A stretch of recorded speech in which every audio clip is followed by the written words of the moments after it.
Welcome back, trainers, to the semi-final of the grand finals of the Pokemon Trainer Circuit in Indonesia.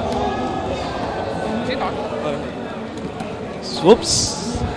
Okay, on the semi-final right here, we have Matthew and we have Garry. Matthew have been performing really well from day one. Now in day two, he performed flawlessly. Going X0 in day one and going X0 also in the Swiss on day two. Yeah, looking to be the player to win this tournament, but sadly, the defending champion Fali Putera didn't perform well, despite winning the first round against Taufik, and also Adrian with a score of 2-2 didn't make top card. So Matthew looks likely to be the one to take this tournament home. But of course, we will not underestimate the other three players. Garry, Jason, and Hafiz did prove themselves worthy of the top card. Will Garry be the one to stop Matthew's undefeated streak, or Matthew win this tournament undefeated? Yeah, and Garry here is one of also a good player in the history of the Indonesian PGC. He was last year's runner-up, and he also made actually it's quite unpredictable win against Hafiz during the semi-final of last year's grand finals. So maybe it will happen again this year, defeating Matthew on the semi-finals. We never really know. Yeah, this top card will be really exciting. So we are looking forward to it, and both players are now gonna hop on to team preview. We have seen Matthew's team on stream already. Garry hasn't been streamed today yet, right? So I'm actually curious what Garry is going to be running. So let's hop on to team preview. Yeah, let's go to the team selection. Oh, not yet. Never mind. We've seen a couple of clampers, so yeah, we see a couple of trade fodders, maybe. Whoops. So maybe someone is bringing a clamper. Yeah, two clampers. Yeah. Awkward moment right there. So seems like Garry isn't ready. So maybe we'll just talk about the players in the top card. Besides Matthew and Garry, what about Hafiz Siddiq and also Octavian Jason? Yeah, Hafiz also came from the LCQ also on the previous day, and he also performed really well. And he was also on stream on the previous day, and he also played well during the stream. Although, as I remember, he doesn't manage to grab the win on the stream. While Octavian Jason, we see him on the stream earlier today. He carries the Japan champion team, which have the Nidoqueen, and Nidoqueen proving to be a good coverage against the meta right now. The thing is, if I'm not wrong, all four players came from day one. And none of the day two players actually Garry came from the day two. Besides Garry, Matthew, Hafiz, and Jason, all three of them actually did really well in day one, especially Matthew. Yeah. Flawless in day one, flawless in day two. Even with his team scouted out, a lot of players should already see that his team consists of Mega Heracross, as you can see, the Incineroar, the Porygon, the Araquanid, but he still goes flawlessly on this day. Yeah, despite that, he's still doing very well, like you said. And will he actually win this tournament undefeated, or will Garry be the one to stop him? So if both players are ready, we'll be hopping on to team preview.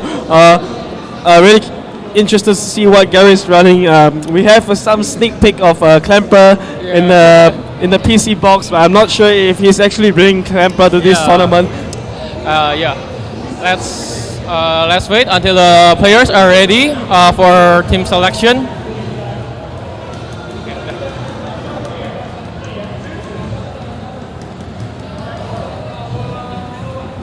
Okay, as you can see here, Garry is carrying Mewal, Incineroar,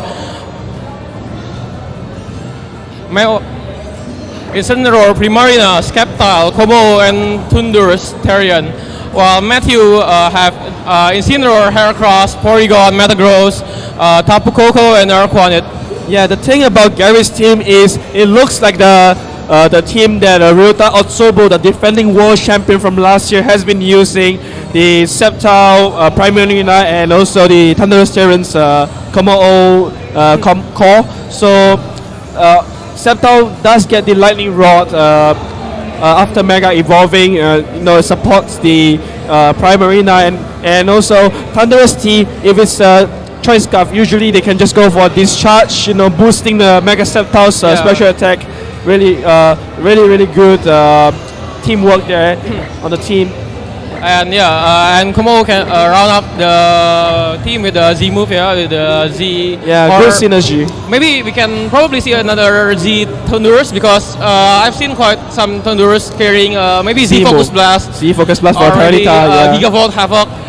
It's not. There's still a lot of possibility that the Thundurus can bring. In this case, because if you want to carry the Z like a Gigavolt Havoc, you want to hit Tapu Fini, but you have a Mega Sceptile, which will be enough after using Discharge and Leaf Storm. And as for Mega Tyranitar or Tyranitar, you have the Mawile and Komo-O. So likely will be Choice Scarf, but we will never know. And we'll be hopping to the game, the first match of semi-final, Matthew against Garry. Let's give them a round of applause, everyone.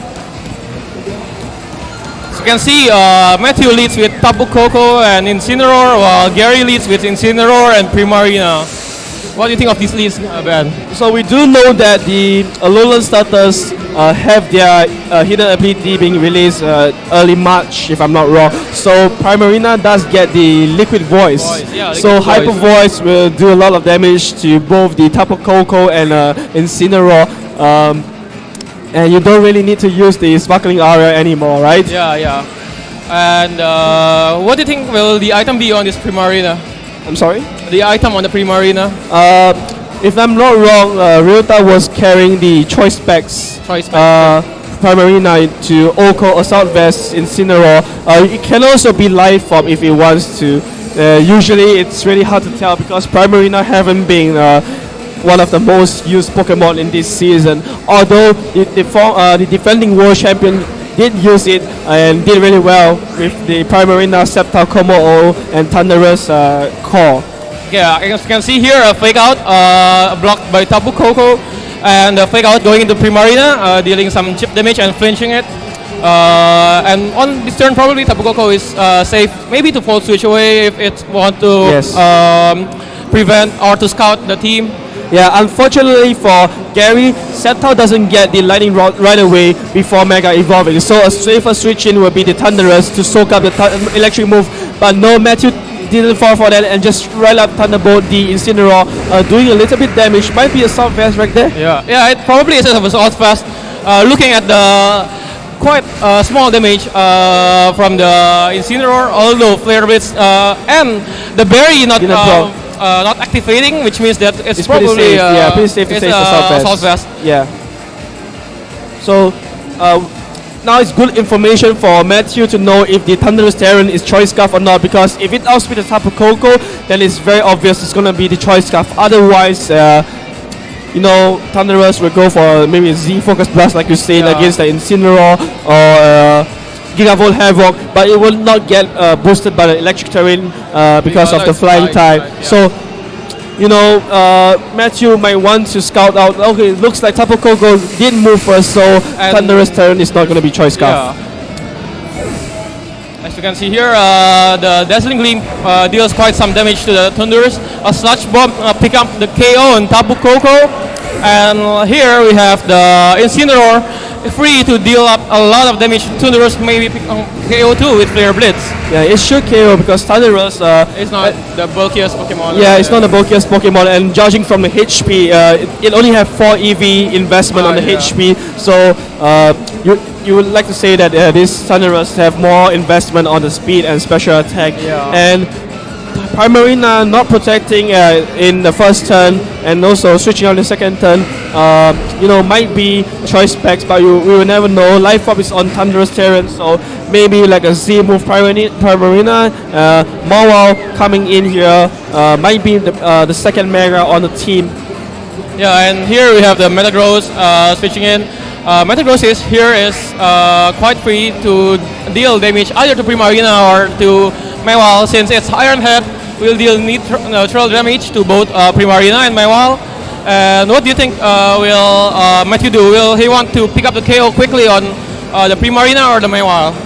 Well, obviously fairy types don't enjoy facing a steel type, but in this case, both fairy type is neutral against Metagross Iron Head, so it will not pick up the KO. But Matthew have to double target the Mawile if he wants to KO the Mawile, because Incineroar is at -1 attack and Flabbish will not be enough.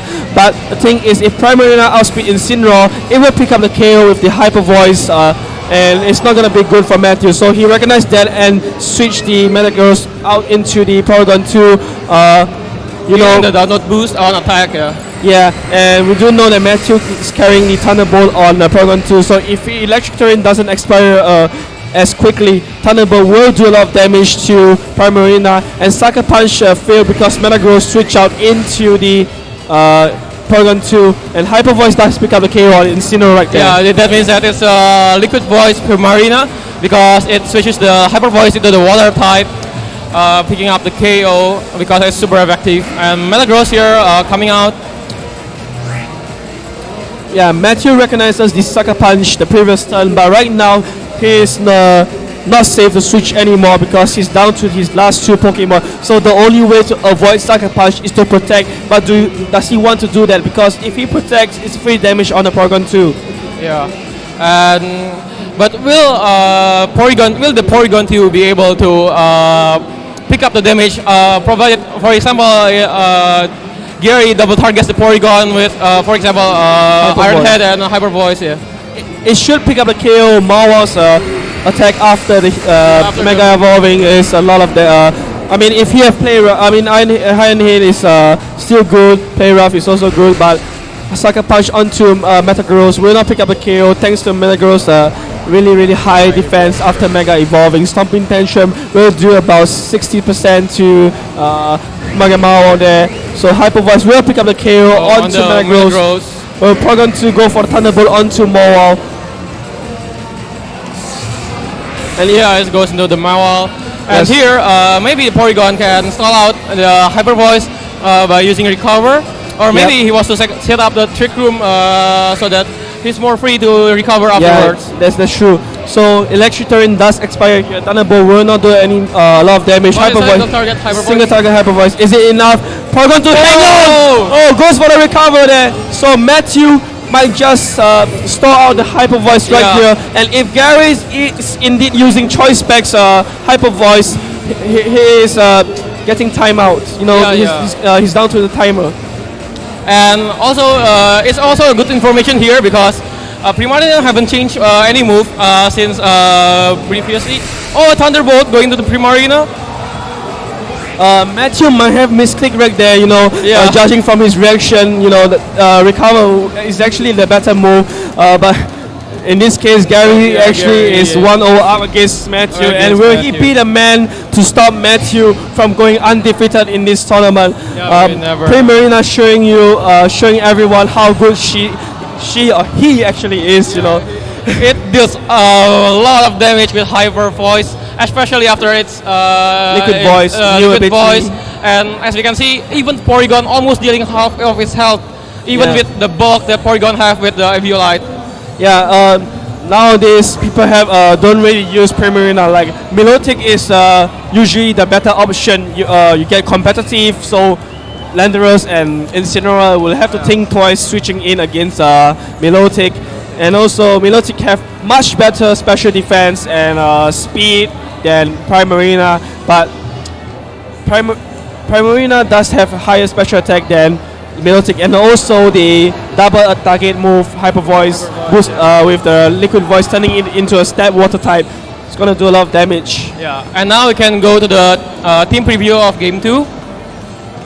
Matthew was really close until he decided to click Thunderbolt instead, but might be a misclick, but we never know. Well, I mean, it's still good information for him to know that Thunderbolt without Electric Terrain is still about 40 to 50% against the Primarina. So with Electric Terrain, it will at least do about 80. Yeah, maybe 80%. And how do you think the information on game 1 that Matthew have received will help him in game 2 and 3? Yeah, I mean, despite losing game 1, he still got good information against Garry. For example, knowing that the Primarina is choice specs because of the hyper voice damage, and also Mawa does have Sucker Punch instead of Play Rough, which I love to run, which Oko's Mega Metagross, in this case, he's running Sucker Punch, and it's not choice scarf Thunderous Terran. So good information from Matthew. So let's look at how he will adjust this game too. And we look at the leads in a short moment. So Matthew leading with the Incineroar Porygon 2, and Garry leading with Incineroar Primarina, the same lead for Garry in like game 1, where Matthew actually brought Incineroar and Tapu Koko in game 1, which didn't do a lot of work except Thunderbolting the Incineroar, predicting the Primarina to switch into Thunderous Terran. But this time, Matthew has a very passive lead, maybe going for a Trick Room. But in this lead, Matthew here have to play with mind games, because what will the Garry's Incineroar fake out? Because if he fakes out the Matthew's Incineroar, which we have seen from time to time is slower than other Incineroars, yes, it might be trouble because it can pick up the KO directly. Yeah, with the choice specs Hyper Voice, it will definitely pick up the KO. We have seen that Matthew does pack the protect on Incineroar's move, so it wouldn't be the Assault Vest. Yeah. You can see Hyper Voice going in, being protected by the Incineroar. Quite a good read from Matthew here. And the Thunderbolt going to the Primarina. Looking at the Hyper Voice damage, it might not actually be choice specs. It's really hard to tell, so we will have to look at how much this Hyper Voice will do to Incineroar. But I don't think Matthew is gonna let me see that. He'll definitely switch out the Incineroar into Araquanid to soak up the Water type move. But if he doesn't bring the Araquanid, nothing in the back can actually take a Hyper Voice pretty well. Yeah, and maybe Araquanid also can work quite well in this team. Yes. Because as you can see here, we have a Como. Como, it can block the Z move with a White Guard. And here we have the Primarina rampaging in game 1. White Guard is very effective in stopping it from spamming Hyper Voice freely. You can see a switch to Heracross. Not something that you enjoy taking Hyper Voice, especially when it's not Mega Evolved yet. Knockoff onto Porygon 2, removing the Eviolite, and now Hyper Voice will do slightly more damage onto the Porygon 2, not picking up the KO. Porygon 2 managed to go for Trick Room, and now Heracross will underspeed the Incineroar and probably the Primarina in Trick Room. Now, what do you think is the best play in this? Because it's a scenario, because Incineroar can still pick up the KO on Heracross, and Garry still have the choice just to switch out the Primarina. Yeah, the thing is, Heracross can only choose one Pokemon to KO. Either you Bullet Seed the Primarina or you close combat the Incineroar. But then again, Max, you have to remember which one threatens the team more. So if he Bullet Seed the Primarina, then Tapu Koko will not be so important against Garry's team. And if he close combat the Incineroar, then Primarina can just go and destroy everything with his voice. And Matthew basically have nothing against the Primarina, especially if Garry have a Mega Sceptile in the back. Yeah, probably this is to also scout out what will Garry do on his turn, because he wants to see if Garry will switch out any of the Pokemon. But Hyper Voice going to the Porygon and Flare Blitz going to the Heracross deals quite some damage. Porygon back to Rat Health. So Matthew is trying to scout like if Primarina will protect or switch out, but Garry is like, no, there's no reason for me to switch out. I can just target down your Heracross, because as long as your Heracross is down, Primarina is enough against your team. And Matthew has been pressured by the Hyper Voice from Primarina. It's going to switch out the Heracross into Incineroar, which also don't enjoy taking a Hyper Voice from Primarina. And we can see here Porygon doing the Thunderbolt to the Primarina, and Hyper Voice will pick up the KO on Porygon since it's already on red health. Incineroar taking, it's picking up the KO on Incineroar. That might be choice specs now. Yeah, that might be choice specs. This might be a bad decision for Matthew. That's quite a gamble from Matthew. Yeah, Matthew setting up the trick room for Garry now. So if he have Tapu Koko and also we know he has a Mega Heracross there, it's not gonna be very good up against a Primarina, especially if Primarina is actually slower. And it is gonna be Tapu Koko, the slowest thing on the field right now. Yeah. And Sinra can just go for a Flare Blitz. Primarina can just go for a single target Hyper Voice, which likely pick up the KO on Tapu Koko. And Matthew might just pick up his first loss in this entire tournament against a Primarina. Yeah, it's quite unexpected to see a Primarina rampaging through Matthew's team. Yeah, it's especially when Matthew does have an answer against the Primarina with the Tapu Koko, the Bullet Seed on your Heracross, Iron Hit on Metagross that can do like more than half, Araquani that resists Primarina's attack, and especially you have White Guard. So And a Hyper Voice. You can see here Heracross doesn't underspeed the Primarina, and Tapu Koko, Dazzling Gleam. This will pick up the KO on Primarina, but on the next turn, because probably Thundurus is slower than the Tapu Koko, it will be free to pick up the KO. yeah, so Primarina enjoys sitting in the trick room there, even underspeeding the Mega Heracross. So maybe Matthew's Heracross does have some speed EVs on it. So Matthew offered a handshake against Garry. Might decide to forfeit the game, and he did. So And Garry takes the semi-final against Matthew. 2-1 stopping victory. Matthew. Breaking Matthew's undefeated streak, but Matthew shouldn't be that disappointed. You know, going X0 in both days, making to the top card. But of course, congratulations to Garry. He's going to advance to the final with Primarina, stopping a player like Matthew with a Primarina. So, and as we can see, what happened last year will happen again this year. Probably. Semi-final stopper. And Garry once again on this year, same as last year, going to the finals against the winner of the next match.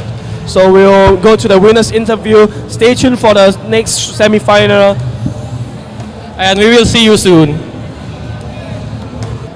Okay, now we have an interview with our top 4. We have Matthew Siliwan right here. Hi. Okay, Matthew, what do you think of the last match? I was not expecting Primarina to deal that much damage. To pick up a one-hit KO on my Incineroar from full health. I was mind blown, to say the least. I was surprised. But I think Garry picked a really, really good team, a really solid team. And I think he deserved the win. Okay. And There was nothing I could have done. Okay. And what do you think of your performance in this tournament? Yeah, I mean, I came all the way from Melbourne here to have fun. At least I'm not going home empty-handed. Okay. Okay. Congratulations, Matthew, for reaching the top 4. And to add note, reaching the top 4 undefeated, that's a lot of achievement right there. So congratulations, and we'll see you on the next match. Yeah, see you.